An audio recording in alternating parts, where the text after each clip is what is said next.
공부하는 뇌. 다니엘 G. 에이먼 지음. 도서출판 반니. 시험 보기.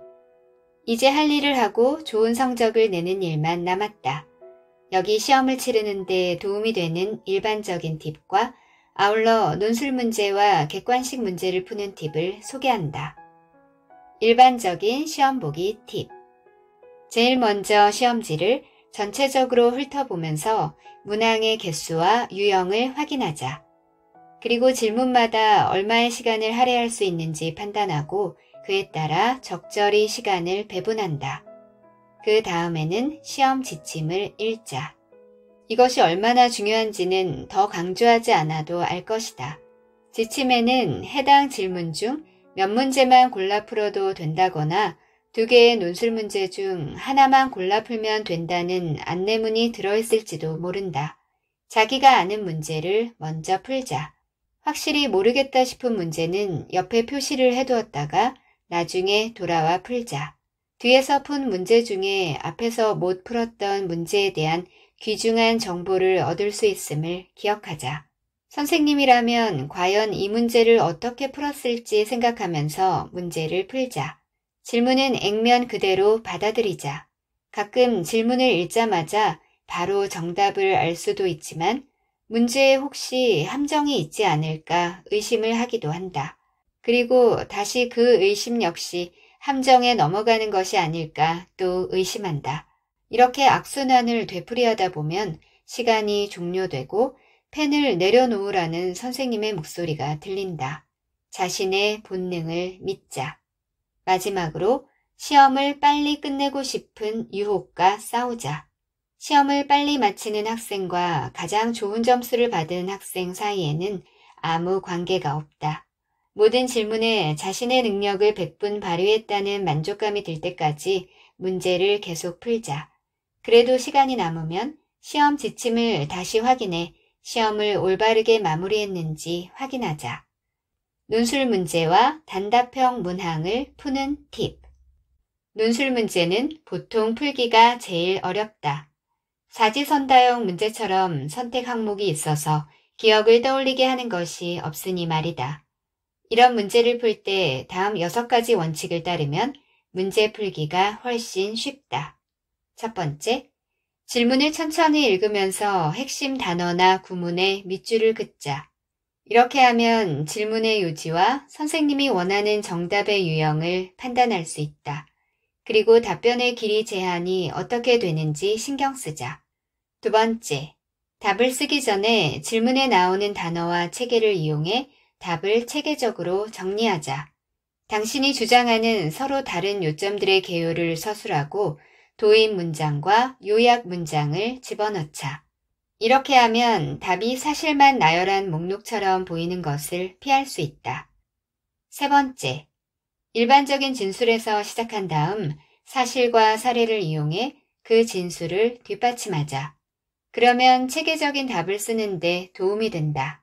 이런 식으로 답안을 제출하면 오랜 시간 앞뒤 문맥을 찾아보기 힘든 논술 답안을 읽느라 많이 지쳤을 선생님에게 인정을 받게 될 것이다. 네 번째, 정답이 무엇인지 확실히 알 때는 되도록 간결하게 쓰고 문제에서 요구하는 부분만 적자. 반대로 확실히 알지 못해 얼버무릴 필요가 있을 때는 질문과 관련 있다고 여겨지는 주제들을 최대한 많이 끌어들인다. 그러면 선생님이 답안 속에서 가치 있는 부분을 발견하고 어느 정도 점수를 줄 것이다. 항상 무엇인가를 적도록 하자. 빈칸으로 남긴 답안지로는 아무런 점수도 못 받지만 아는 것을 끌어들여 뭐라도 적으면 1, 2점쯤은 받을 수 있을지도 모른다. 다섯 번째, 시간 제한을 염두에 두자. 긴 답안을 써내려가다 보면 시간이 얼마나 흘렀는지 깜빡하기 쉽다. 시계를 손목에 차거나 책상 위에 올려놓고 할당된 시간을 주기적으로 확인하자. 여섯 번째, 시간이 남으면 질문에 제대로 답을 했는지 답안을 확인하면서 문법이나 철자 등이 올바른지 점검하자. 객관식 문제를 푸는 팁. 주관식 시험과 객관식 시험 중 하나를 택하라면 나는 객관식 시험을 택하겠다. 보통 질문의 정답이 제시되어 뇌의 관자엽에 저장된 정보와 주어진 정보를 짝만 맞추면 되기 때문이다. 선다형 문제, 짝짓기 문제, 참 거짓 문제를 풀 때 도움이 될 전략을 소개한다. 첫 번째, 질문을 천천히 읽은 다음 신속하게 풀자. 정답이 아리송한 경우 첫인상으로 답을 고른다. 그럼 무의식이 정답을 찾는 데 역할을 할 수 있다. 두 번째, 보편적인 진술을 조심하자. 보편적인 진술은 거의 항상 오답이다. 학술적인 영역에서는 보편적인 진리가 굉장히 드물기 때문이다. 이런 진술에는 항상, 결코, 절대, 전혀, 아무것도, 모든 같은 단어가 들어간다. 세 번째, 시험을 보는 동안에는 자신의 생각을 기록하는 표기법을 사용한다. 나는 진술에 대해 받은 인상을 기록할 때 T, true, 참, PT, partly true, 부분적으로 참, F, false, 거짓, PF, partly false, 부분적으로 거짓, 이런 표기법을 사용한다. 이렇게 하면 서로 다른 보기들을 구분할 수 있어서 다시 검토해야 할 필요성을 줄일 수 있다. 이것은 보기 중에 위 항목 모두, 해당되는 항목 없음, 이런 것들이 들어있는 문제를 풀 때 아주 유용하다. 정답이 무엇인지 확실하지 않을 때는 T나 PT로 표시해 놓은 것만 고려하자. 이렇게 하면 정답을 맞힐 확률이 높아진다. 네 번째, 정답이 무엇인지 확실히 모를 때는 이런 전략을 구사하자. 가장 일반적으로 표현한 기술이 정답일 때가 많다. 가장 길게 서술한 보기가 정답일 때가 많다. 보기에서 질문이 반복된다면 그 보기가 정답인 경우가 많다. 서로 반대되는 보기가 제시되어 있으면 둘 중 하나를 고르자. 거짓이라 표현하는 진술 대신 참이라 진술하는 보기를 고르자. 거짓이라 표현하는 진술은 작성하기가 더 어렵다.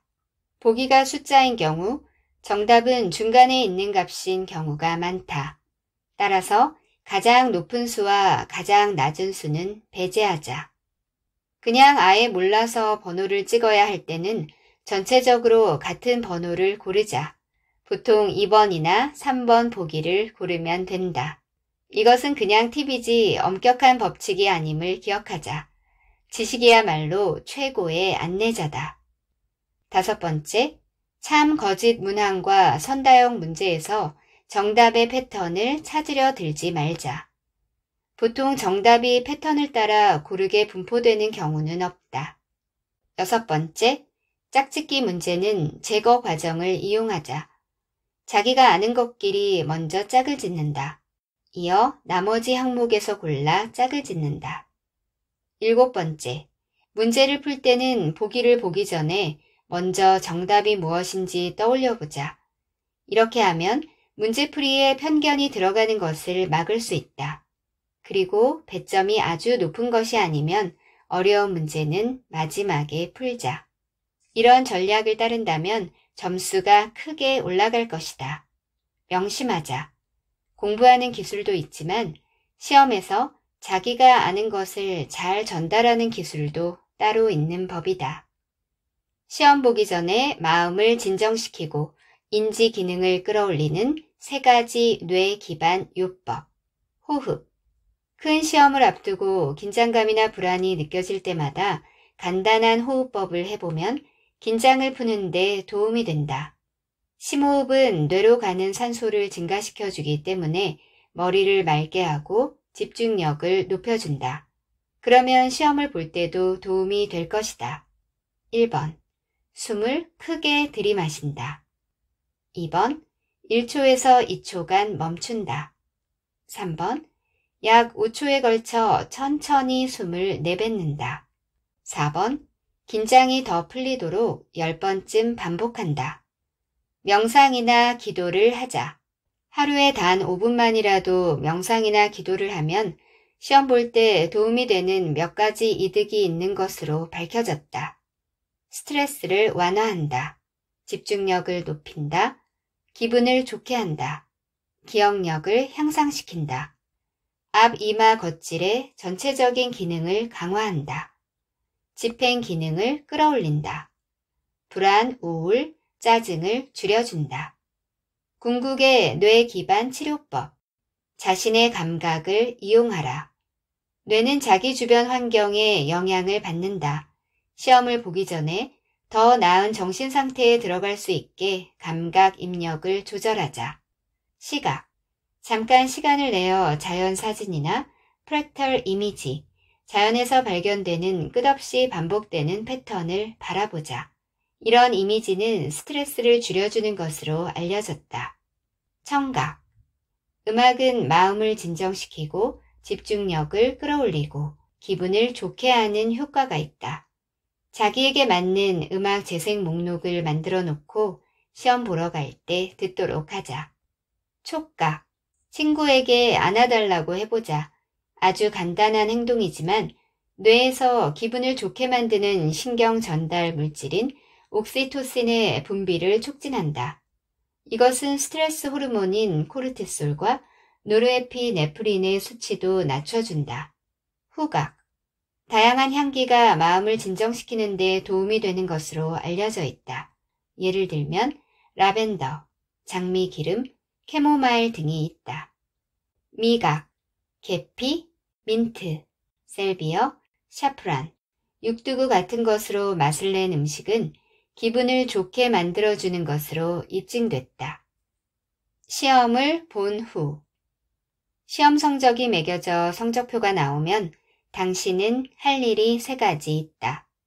첫 번째, 시험 문제와 노트를 살펴보며 놓친 문제가 무엇이고 왜 놓쳤는지 확인하자.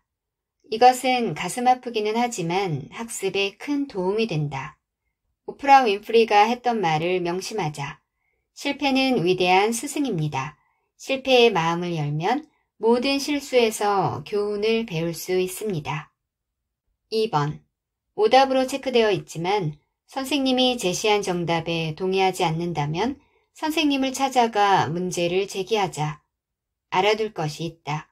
선생님은 학생을 위해 정답을 바꿔줄 때가 있지만 다른 답안을 선택한 이유를 설득력 있게 변호할 때만 그렇다. 3번. 문제 중에 애매한 표현이 있으면 요령껏 선생님의 관심을 끌어보자. 대부분의 선생님은 피드백을 환영하고 자기가 모든 것을 아는 존재라 주장하지 않는다. 이렇게 하면 후배들이 똑같은 애매한 문제와 마주치지 않게 도와줄 수 있다.